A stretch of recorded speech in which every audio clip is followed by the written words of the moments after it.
house, and hope you're doing well wherever you tune in from. And today we're gonna have a good session. Before I get too far, just want to thank. I went last couple of weeks. I've been doing a bit of travel. 2 weeks ago, I went to Boston, Massachusetts. Had a good time there, and then last weekend went to Atlanta. Went to the Own It, Live It conference, which was in Buckhead. For all those folks who attended, hi, and had a great time. Good, good turnout. And I was a guest speaker at one of the sessions. I was talking about Section 8, specifically, sort of recession-proof property management, and good turnout and lots of questions. We had sort of impromptu meetings and so forth. Really, really good. I really enjoyed Atlanta, and hopefully I'll come back there in the near future. Or I've been invited, I think, to Costa Rica sometime next year as part of the mastermind. Erica Brown. Erica, thank you very much for inviting me, being a guest, and look forward to being a part of your future events and things like that. Okay, so you guys see the ticker underneath. We're gonna have another session. This time with Charles's house. Charles has completed a burr where he bought and transformed a 6-bedroom house into a 3-bedroom 2-bath into a 6-bedroom 4-bath house here in Washington D.C. So we're gonna have a session November the 16th where people get a chance to see the house, walk through the house, and we'll talk about that. And also, he's found a tenant. We're going to invite the tenant who's going to be at the property, who's going to be renting the property. So she's agreed to attend. And so I think a lot of you have never seen or interacted with a Section 8 tenant. I wanted to kind of give that an opportunity on both parts for her to see investors and share her story, and also for us as investors to get to know Section 8 tenants. Because I know there's a stereotype they're going to destroy your house and nonstop drama, but no, there's a lot. There's a real good story, and how we can make a difference in people's lives, and so hopefully the tenant, Miss Franks, will share her story, and I think it'll be motivational, inspirational for all of us. So don't forget to sign up and register. Go to my website, www.joeasimo.com, www.joeasimo.com, and register for the event, which is going to be next Saturday. I'm going to see if I can try to invite Charles next Wednesday, and he can share his story. And I'm very proud of Charles, what he's done. And but the tenants moved in, well, scheduled to move in, and we're good to go. Okay, so today we're going to talk about real estate financing. I know a lot of you have asked questions pertaining to money, how to get money, where's the money going to come from for these projects, and so I thought I'll do some of the basics, the fundamentals of real estate financing for new investors. I know sometimes I may talk about, well, go to the bank and get this money and things like that, but sometimes it may not be clear to everybody. So I wanted to kind of go through some of the basics, some of the fundamentals for those people who hopefully will benefit from this session. Okay, so that's what we're going to talk about today. So real estate financing really is the backbone of successful real estate investing. Without money, it's not a whole lot you can do. The seller wants money. The seller doesn't really want promises. At the end of the day, money talks. So if you want to acquire properties, if you want to build a portfolio, and at some point you're going to have to deal with the realities that you're going to need money. You hopefully through the buy and hold model, like what I talk about. It'll generate cash flow, monthly payments, and hopefully get a good return on your investments. And you're able to scale so you can increase your cash flow, increase the money that you made, and so on. So new investors really need to understand the basics of money, the types of money available, types of loans that's out there. How do you get them? How interest rates affect your ability to do deals, and what are some of the strategies for structuring your financing. That's what we're going to talk about today. So because without a clear understanding of these fundamentals, even the best property investments can lead to disappointing financial returns. So in addition to navigating loan options, I think a solid grasp of financing helps you take advantage of the marketplace, market trends, and and also the economic changes that occurs. I've been through 6 economic cycles. That's the cycles that go up and down, up and down, and I have a pretty good idea how that shakes out. And as the saying goes, you don't want to be the last man or last woman standing when the music stops. And so you have to know when to what type of monies or what type of loans make the most sense, when to get them, when to kind of step back, when to refinance, and what makes the most sense at any given phase of the market cycle. So we're going to kind of talk about that. So financing knowledge also allows you to leverage, allowing you to build a portfolio. Leverage means that you have a small amount of money, maybe $10,000, $20,000, $30,000, $40,000, $50,000, and then you can use that to leverage to purchase a $300,000, $400,000, $500,000 property.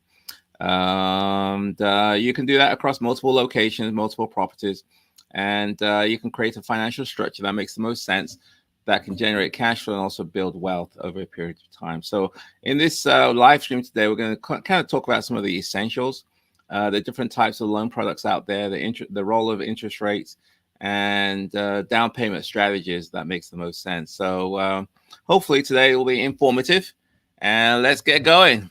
Let's have a look. So before I get too far, as usual, if you've got some questions, please put them in the chat box, and I'll get to them in about 20 minutes. Anything to do with real estate, any deals that you're working on, any problems or challenges you're facing, any issues that's kind of stumped you and, kind of stressing you out, put them out there, and I'll give my best shot and trying to provide at least my take on that. And obviously, if you want more detail, you can book a one-on-one with me. You can go to my website, joeasamoah.com, www.joeasamoah.com, and you can book a one-on-one with me. We can do a deep dive into your specific situation. The sessions I've had have been very, very productive, very, very, good. So don't get stumped. Don't just sort of get frustrated. Book a one-on-one with me, and hopefully I'll do the best that I can to help you. So let's get down to it. So let's start with number 1. I've broken into 5 steps today. What types of loans should you consider as a real estate investor? What makes the most sense? The different types of loan products out there. I suppose the question is, what are the main types of loans available and to real estate investors like you and I, and which one may be the best for you? Okay, that's the question I want to kind of pose and discuss at this point. So navigating the world of loans can be overwhelming, especially there are so many different loan options designed for different types of properties, different types of situations, and different types of investment goals that you may have. The most common loan types are things like conventional loans. There's FHA loans, there's VA loans, there's hard money loans, there's commercial loans, and so forth and so on. So there's lots of different types. So let's just kind of talk about some of them. Conventional loans, this is pretty much ideal for buy and hold investors with strong credit, and they offer stability because the loans tend to be fixed rate, and the interest rates are lower. So these are your Fannie Mae, Freddie Mac type loans that you get from the big box, lenders, whether it be Bank of America, Chase, Wells Fargo, those kind of guys. And typically you go for a loan. If it's approved, then they get sold to a third party government, affiliated organization. Another type are the FHA loans, which require a lower down payment. And they're primarily used for first-time home buyers or first-time investors, especially doing like a house hack where you live in one of the units and you can rent part of the other houses, parts of the house out or parts of the space out. They are lower down payment, So the amount of money you need is less. It could be 3 to 5%. And but they do require mortgage insurance premiums, MIPs, which can include or increase the monthly payments. Another one is the hard money loans, and this is really short-term type money. It's usually higher interest rate, and primarily for short-term, fix and flip, burr strategies, and so on. So the idea is that you borrow some money, rehab the house, and then you either sell the house or you refinance it, and then replace the short-term money with permanent financing. Okay, so the type of loan that you take on really has to align with your investment strategy and your level of risk tolerance. Okay, for example, if you're aiming for long-term buy and hold, then you know, a hard money loan may not make the most sense. So you may want to kind of get a conventional loan where the interest rates are fixed over a period of time. On the other hand, if your strategy is to do a fix and flip, a quick renovation, and then sell the property, then within a short period of time, then a hard money may make sense. Okay, because you can get in, get out, and get, you know, and make your profits and move on. Although yes, the interest rates are a little higher, hopefully the profits that you make from the transaction makes the most sense. And many times, you know, especially rehab properties, the condition is so bad that it's hard to get a traditional loan from a traditional lender. So choosing the right loan type will help you optimize your cash flow and also minimizes your expenses based on your situation and also the timeline that you're trying to work against. So knowing how to select the best loan type is really essential because each comes with distinct advantages and limitations and disadvantages. So portfolio loans, for example, allows a group of properties. If you got a portfolio and you want to put multiple loans into one, therefore you have one payment across the board. That's something which you know, investors are doing, have done. I haven't done that yet, but I know some people have done that. So there are lots of different loan types available to you and I as real estate investors. I can't go through them all, but that's the first thing you want to do. What's your situation? What makes the most sense? And then you kind of go from there. So you need to identify, you need to understand what your options are, and really kind of match the two together.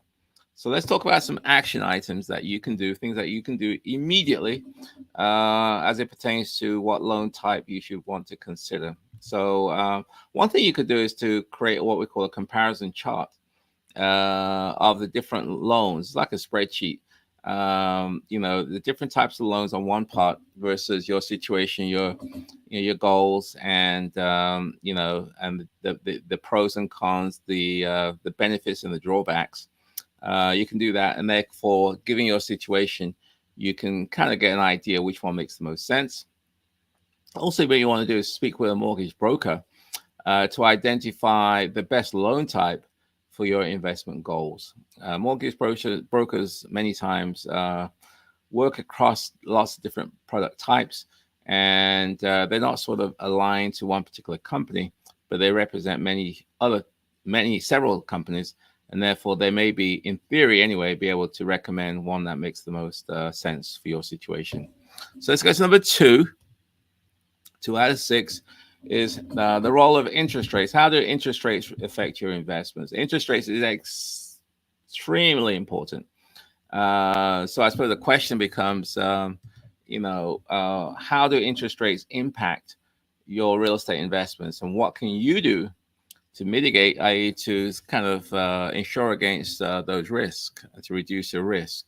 So let's talk about interest rates, what that means. Interest rates, obviously, are the most critical factors in real estate financing. They affect things like your monthly payments, the total loan costs, and even the value of your investments. Obviously, the lower the interest rate, you know, the better it is for you. We're kind of in that you know, increase in interest rate environment right now compared to historically it's been pretty good, but compared to maybe 2 or 3 years ago, interest rates are very low. Today's 6-7% seems high to some people, but historically it's not too bad at all. But they do affect your bottom line, and small changes in interest rate can really significantly affect your profitability. And especially if you have those loans that have variable loan rates. So, for example, an increase from 4 to 5 or 5 to 6 or 6 to 7 can add hundreds of dollars to your monthly payments, which in turn will affect or impact your cash flow, and also reducing your potential ROI, return on investment. Therefore, understanding how real estate works and monitoring trends is absolutely essential for real estate investors. Therefore, fixed rate loans obviously makes the most sense if you got a long-term buy and hold, and that way you avoid the fluctuations of the market. And adjustable rates, if you have a short-term transaction, it may be okay. However, if you got long-term, I would suggest that you consider fixed rate loans. So if investors plan to sell the property quickly, ARMs or adjustable rate mortgages may be a viable option. However, if you plan changes, then like now we're in an increase in real estate interest rate environment. So ARMs can be expensive, and and so on. So understanding when to lock in a fixed rate versus choosing ARM can make a big difference in your overall financial health and your implementation or investment outcomes. So mitigating interest rate risks also involves timing. When do you actually execute? When do you pull the trigger? Refinancing during low rate periods or locking in a fixed rate mortgage before anticipated rate hikes can save you hundreds or even thousands in the long run. So for those holding multiple properties, you may want to consider a mixture of short-term or adjustable rate and fixed rate. But either way, interest rate, it's important to monitor interest rate environment and take on or execute at the times that makes the most sense for you. Okay, so what's some of the action items that we can do today as it pertains to interest rates and mitigating some of the risk for you? Monitor interest. One is monitor interest rate trends and learn how to anticipate market changes. Now, obviously, the interest rates may fluctuate on a daily basis, but there are trends, and you may want to monitor those and take action when it makes the most sense for you. Consult a financial advisor to determine when fixed rates or variable rates makes the most sense for you, for your strategy you're trying to implement. Okay, number 3 of 6. We're going to talk about down payments now. Okay, down payments. So I suppose the question becomes, I'll get down to the point, which is how does the size of your down payment influence your financial or your financing options and your investment returns? So how does your down payment affect your financing options and also your ROI, your return on investment? That's what we're going to talk about now. So down payments obviously are a significant part of real estate and financing. It's very rare that you're going to get 100% financing from a bank or a lender. They want you to have skin in the game. They want you to have some meat in the game, really. So they expect you to bring some money to the table. And, that's just the way it is. A larger down payment, obviously, typically results in a lower monthly payments because you're putting more money down, which means that you borrow less, which means that your monthly payments are less because you're borrowing less. Hopefully that makes sense. And obviously, the larger the down payment, the more skin in the game that you have, and the more comfortable lenders will be with you. If you have no skin in the game, i.e., you put nothing in there, then nothing really stops you from walking away and leaving the lender high and dry. So if they see that you have 10, 20, 30, 40, 50% of your own money at stake, then there's a pretty good chance that you're not just going to walk away from that. However, if you have nothing, or 1 or 2% or 3 or 4 or 5%, there's a greater chance that you could walk away if things go bad, which means that there's increased exposure for the lender. In situations whereby, if I know it's typically for Fannie Mae loans or some conventional loans, if you if you put your down payment less than 20%, then typically they will have, or they'll require that you get some kind of insurance, PMI, private mortgage insurance. So it's kind of to protect the lender because you have less skin in the game. So if you can afford a higher down payment, then maybe in your interest to do that. But that's up to you. If you have the money, you have it. If you don't have it, you don't have it. And so investors with limited capital, smaller down payments allows for quicker scaling of the portfolio. Because obviously, if you have less money tied up in the property, it means that you can spread your limited money across multiple projects. So if you got $100,000, for example, you may be able to spread that across 4 or 5 properties rather than putting $100,000 all in one. So, as I said, but if you have smaller down payments, then you're going to have what we call the mortgage insurance fees.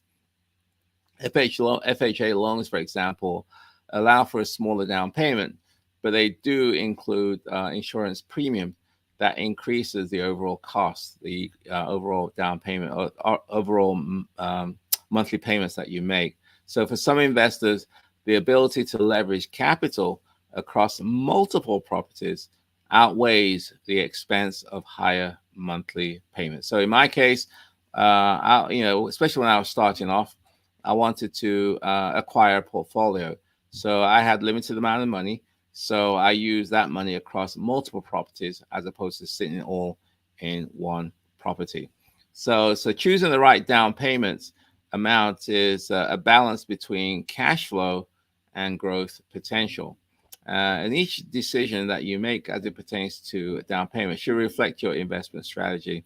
It's really essential to align your down payment strategy with your long-term goals.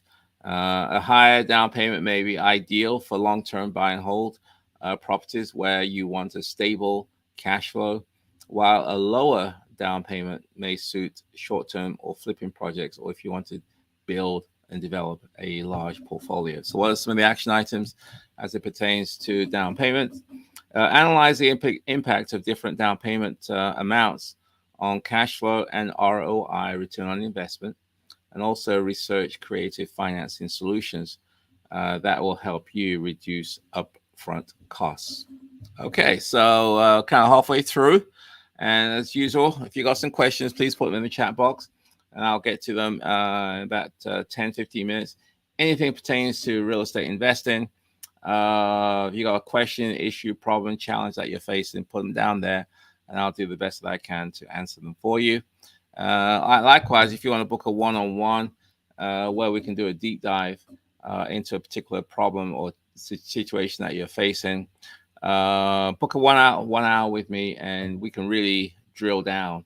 The session that I have is focused on you, it's focused on your situation, and you have my undivided attention for an hour or so.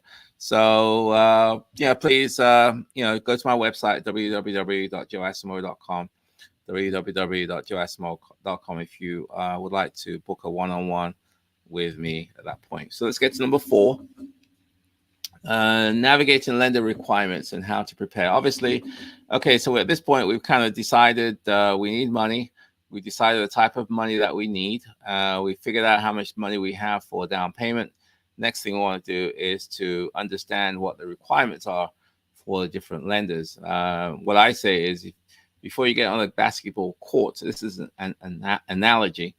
Before you get on a basketball court, you better know the rules of the game. Because otherwise you'll lose. So if you're going to go on the court, make sure you understand the rules so you play to win. So you need to understand what the lender requirements are before you approach the lender. Okay, you want to know the rules before you get on the court. So how do you prepare is critical, because first impressions is usually a lasting impression when it comes to lenders and raising money. So the question, I suppose, is what do lenders look for, and how can you position yourself for the best terms? Okay, how do you position yourself for the best terms once you understand what the lender is looking for? So lenders evaluate based on several criteria and to determine whether they're going to give you the money or not. Okay, and these criteria typically includes things like credit score, income stability, debt to income ratio, and the overall risk of the property you're trying to purchase. Okay, so let's go through each of these in a bit more details. Obviously, we all know what credit score is. My FICO, if you don't know, go down there and you can pay and get your FICO score. The higher the FICO score, the higher the number, the better it's for you. The lower the score, the more work that you're going to have to do to correct or fix the credit. Okay, so a strong credit score often translates to better loan terms and a lower interest rate. So somebody with a 750, 730, 740, 50, 60 FICO score will get more favorable terms and interest rates and conditions than somebody who has a 650. Okay, that's just how it is.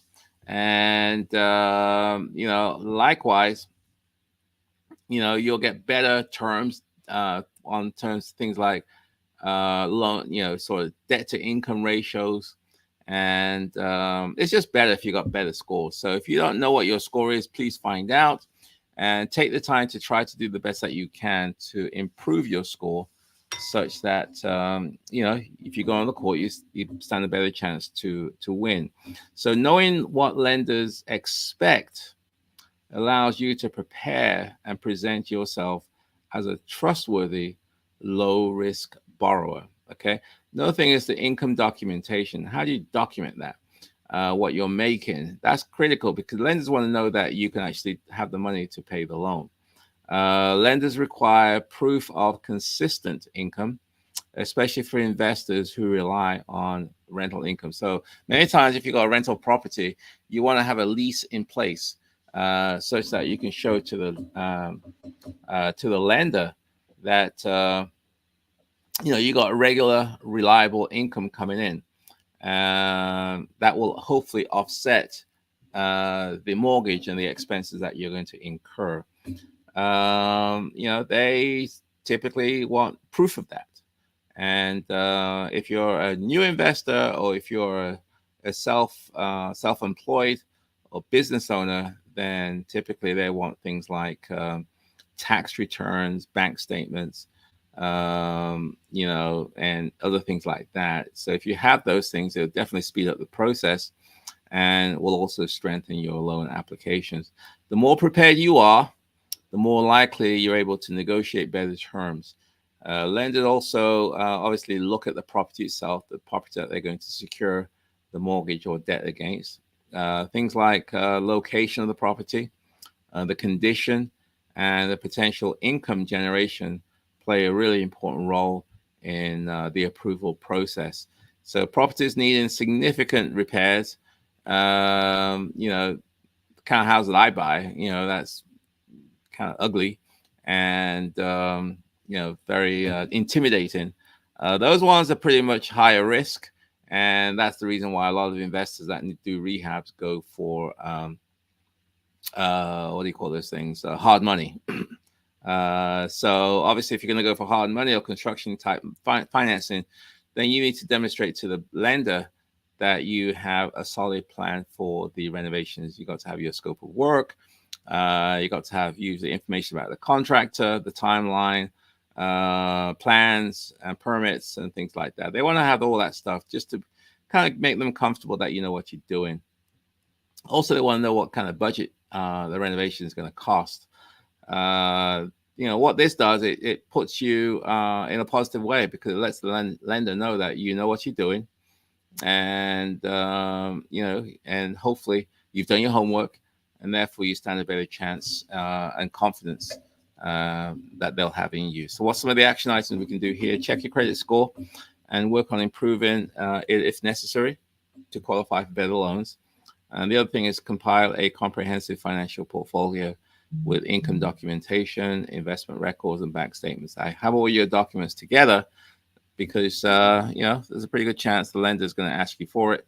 So the more prepared you are, the better it's going to be. So let's get down to number 5 of 6: understanding risk mitigate or risk management, I suppose, in real estate financing.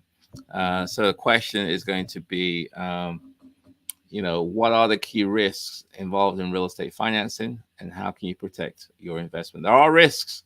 Nothing is risk-free. So the question is going to be, how do you mitigate those risks? And how can you protect the lender, and how can you protect yourself against some of those risks that are inherent in real estate investing? So real estate investing comes with inherent risks, and managing these risks is really crucial for your long-term success. Things go wrong. Interest rates, there are interest rate risks.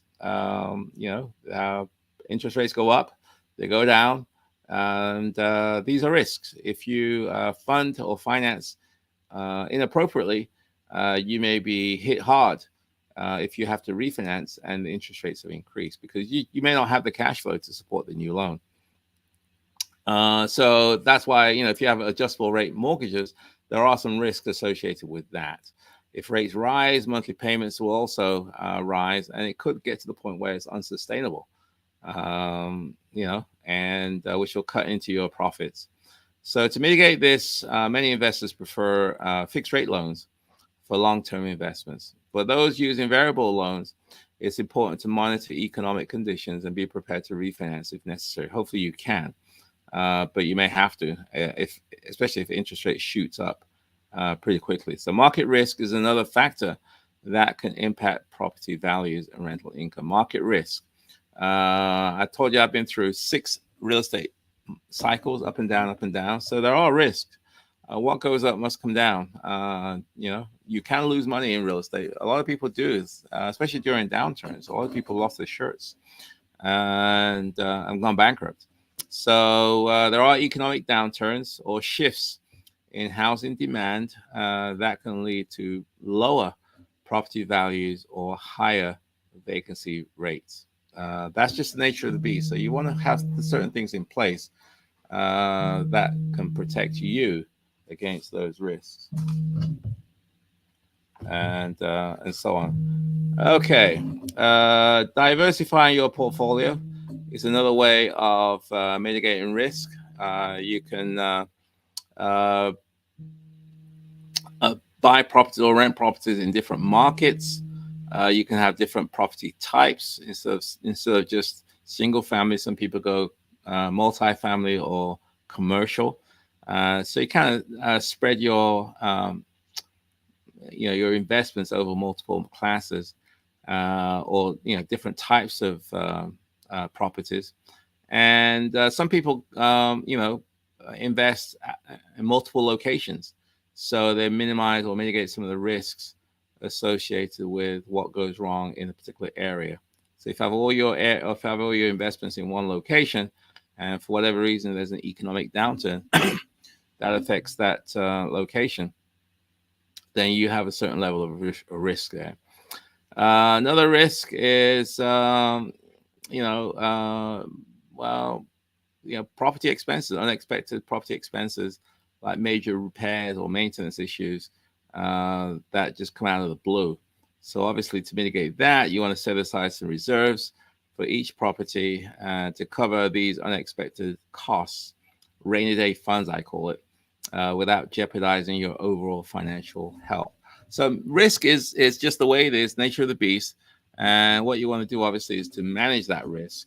And so hopefully you can survive. And I know we just went through some hard times for a lot of real estate investors. And my understanding is quite a lot of the guys are having really, really difficult time, challenges, just surviving. So it's important to understand risk. And it's important to have certain things in play, plan A and plan B, just in case you're hit with curveballs or unexpected expenses and so forth. So in conclusion, mastering financing for long term. Okay, that's what we're going to talk. That's what we've talked about today, and just my thoughts about this. Mastering real estate financing is a journey, not a destination. It's not a one trick, one stop. It's a continual process. I'm still learning, and hopefully you can learn as well. It's an ongoing process of learning, adapting, and optimizing based on current market conditions and your evolving investment strategy. Okay. The fundamentals covered in today's live stream. I talked about loan types, interest rates. I've talked about down payments. I've talked about lender requirements and also leveraging capital and mitigating risk. That's what I've talked about today. These are the foundations. These are the fundamentals.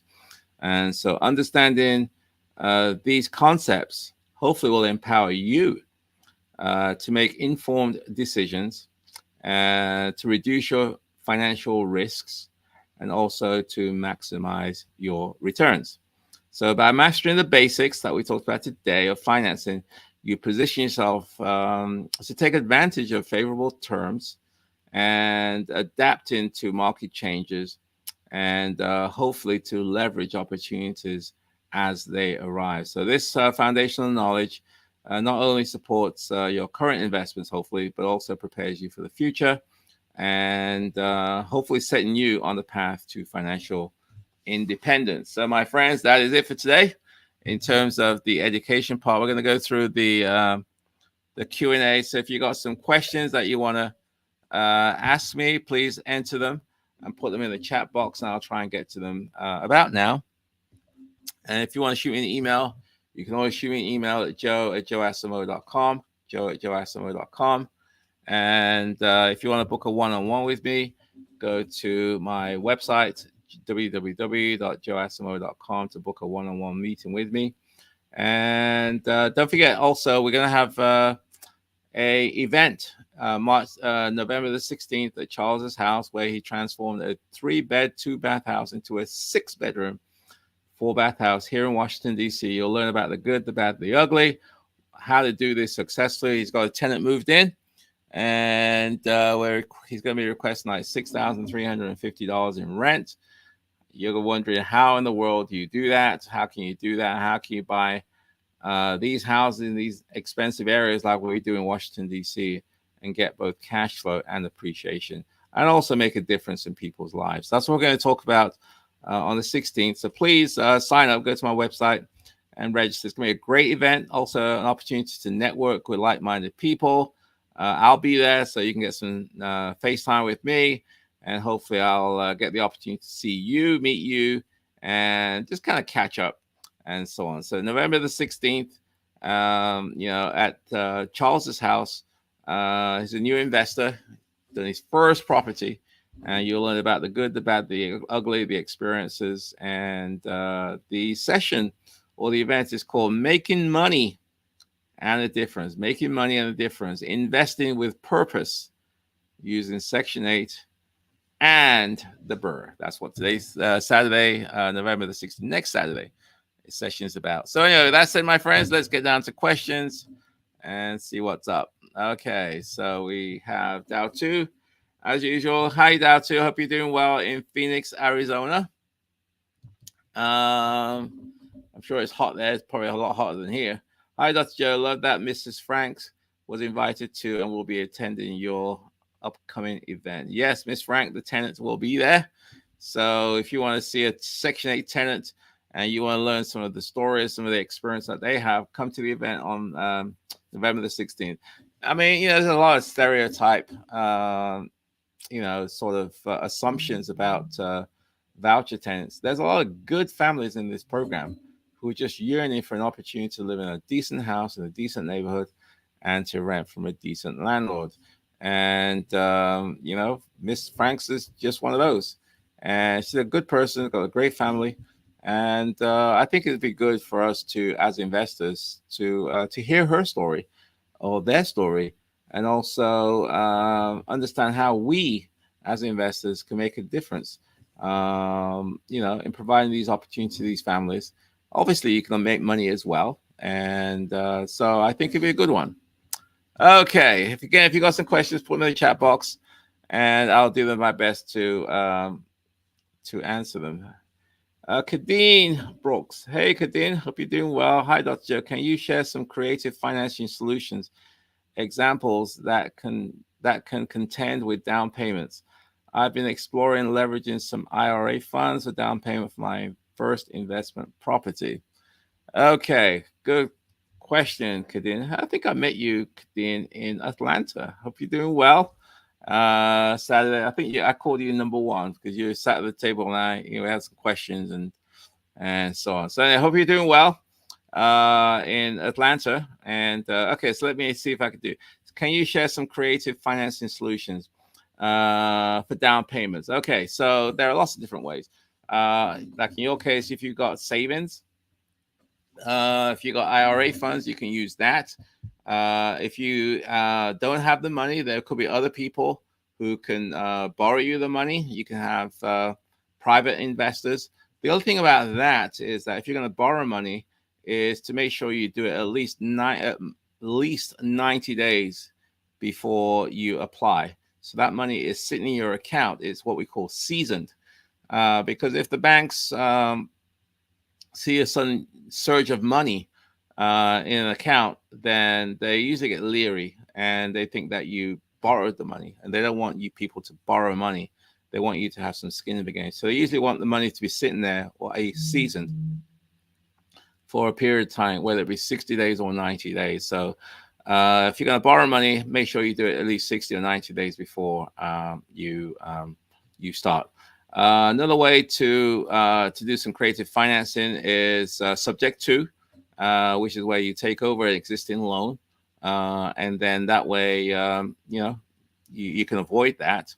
If you don't have IRA, self-directed IRAs, that's another way whereby you can, if there are people who have IRAs, not yours but other people, and you can direct those funds to your project, and so that could be a source of down payment money as well. What else? Okay, you borrowed money. You've taken funds out of your savings account. They're the main ones. I mean, otherwise you're going to have to get a FHA if it's your first investment property, and do a house hack strategy whereby you live in a house and or apartment, and since it's your primary residence, then you may qualify for a FHA loan as long as you live there, because I don't think FHA allows you to use it for an investment purpose if you're not living there as your primary residence. So you may want to live there at least for a year, and that will then reduce your down payment requirements from, say, 20% or 10% down to 3 or 5%. And therefore, but you're going to have, as I talked about today, some private mortgage insurance, which will increase your monthly payments. That's another way that you may want to consider if you have limited down payment assistance money. So let's have a look. Okay, if you've got some questions, put them in the chat box. When you first began investing and doing rehabs, how did you find your contractors, Kadeen? Okay, that's a good question. Finding contractors is never easy. We all have our contractor stories. I've had some, believe me, had some real doozies for contractors. Guys who show up drunk, guys who just headache. Guys who don't have a car, so you got to pick them up in the morning. You got to drive into Home Depot. Oh, it's just a nightmare. So the best way, or some ways anyway, you may want to consider is go to a real estate investor association meeting. They call those RIAs. Wherever you are. And at those meetings, you can network with other investors, and you may be able to find other investors. And you can ask them, who do they use? Maybe they have contractors who they can refer and recommend for you.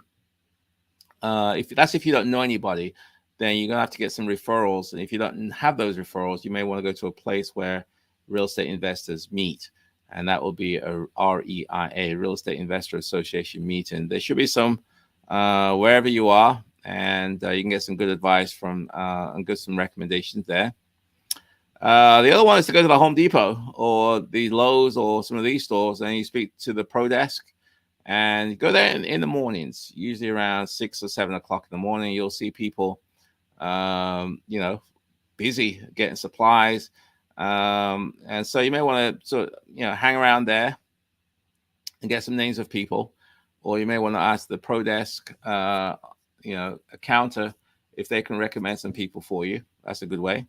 Another way would be to just drive around, and if you see some construction activity, request to come inside, have a look at what they're doing, and if they're any good, you may want to get some business cards. Another way would be to go to go to I was gonna say something there.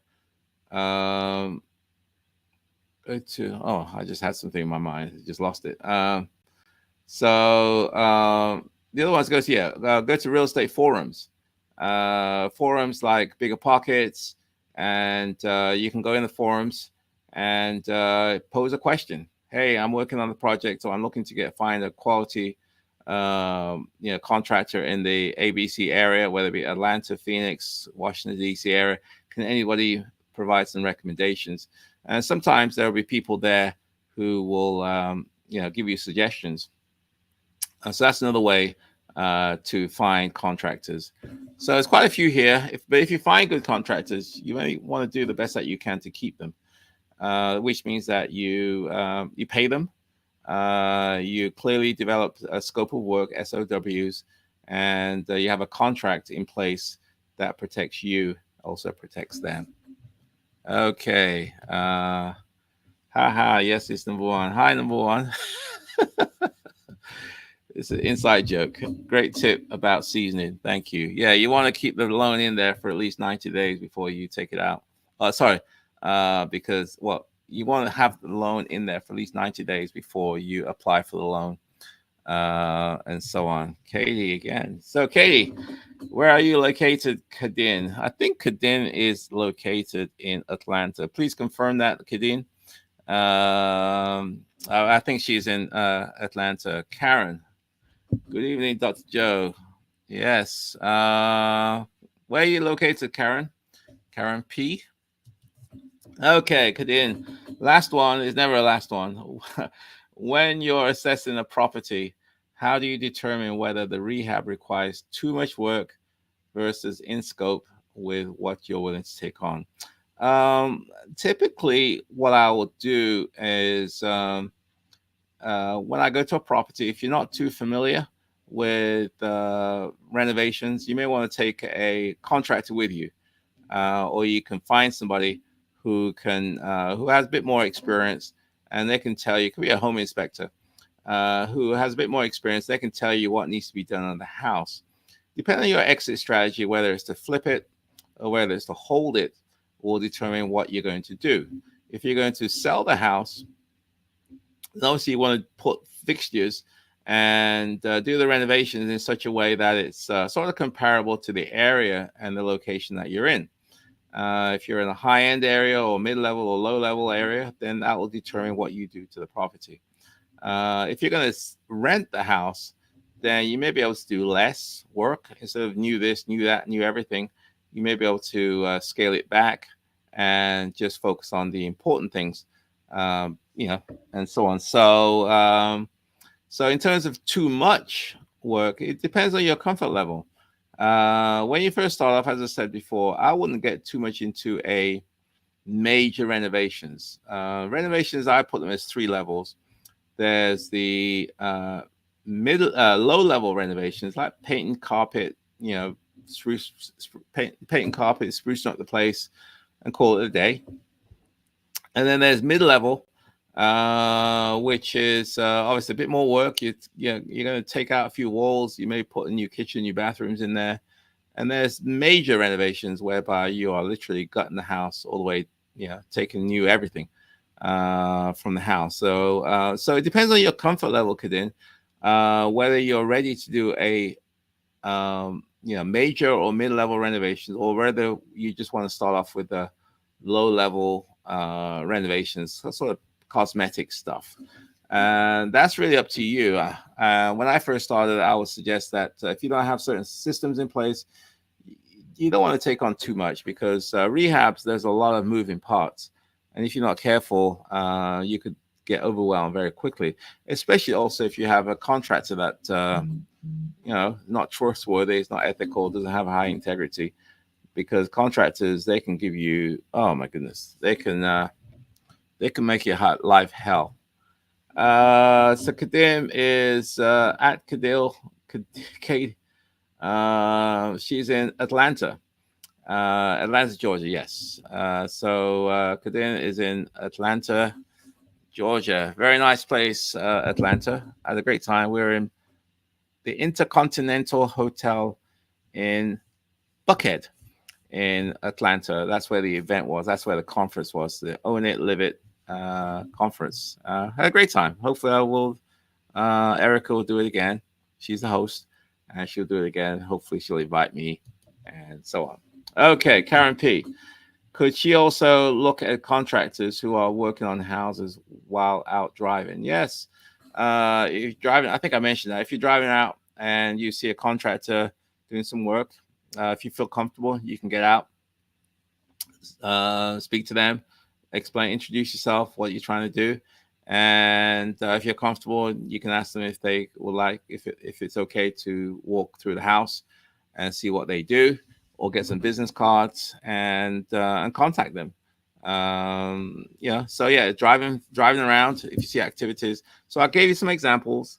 Driving around, go to RIA meetings, go to forums, go to Home Depot, Lowe's, ProDesk, and hopefully that will give you some ideas.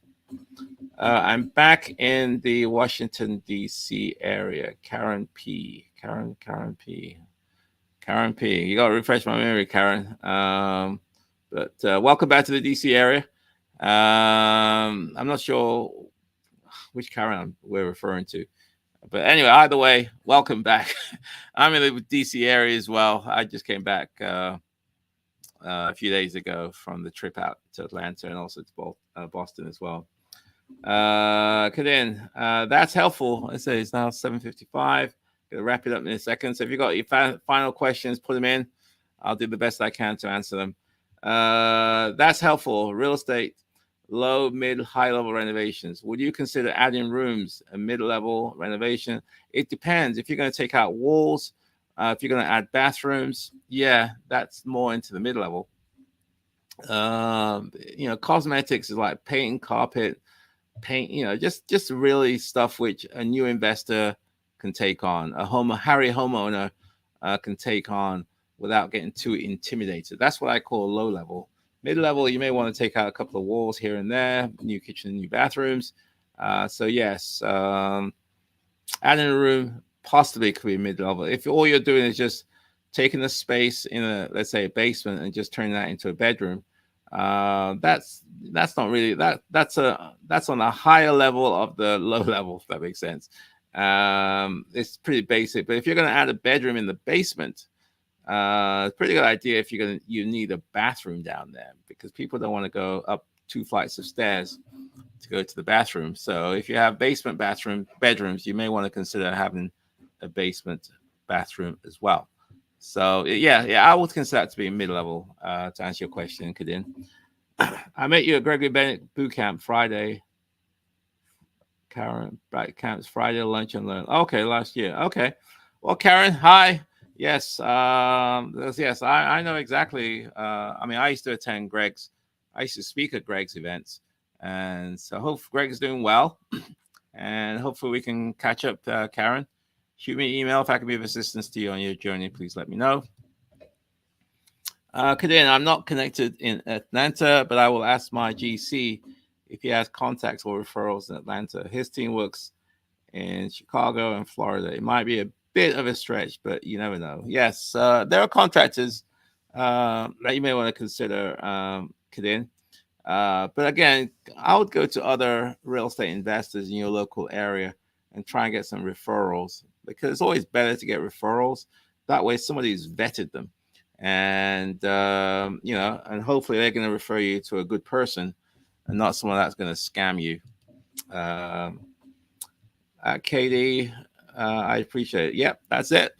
My friends, it's about approaching 8 o'clock. I'm going to wrap it up for today. Again, if you have any questions, please, shoot me an email. Otherwise, I'll be here next Wednesday, 7 p.m. We may have Charles next Wednesday, the guy who turned a 3 bedrooms, 2 bath into a 6-bedroom, 4-bath house here in Washington, D.C. We're going to have a deep dive, and you'll get the opportunity to walk through this house.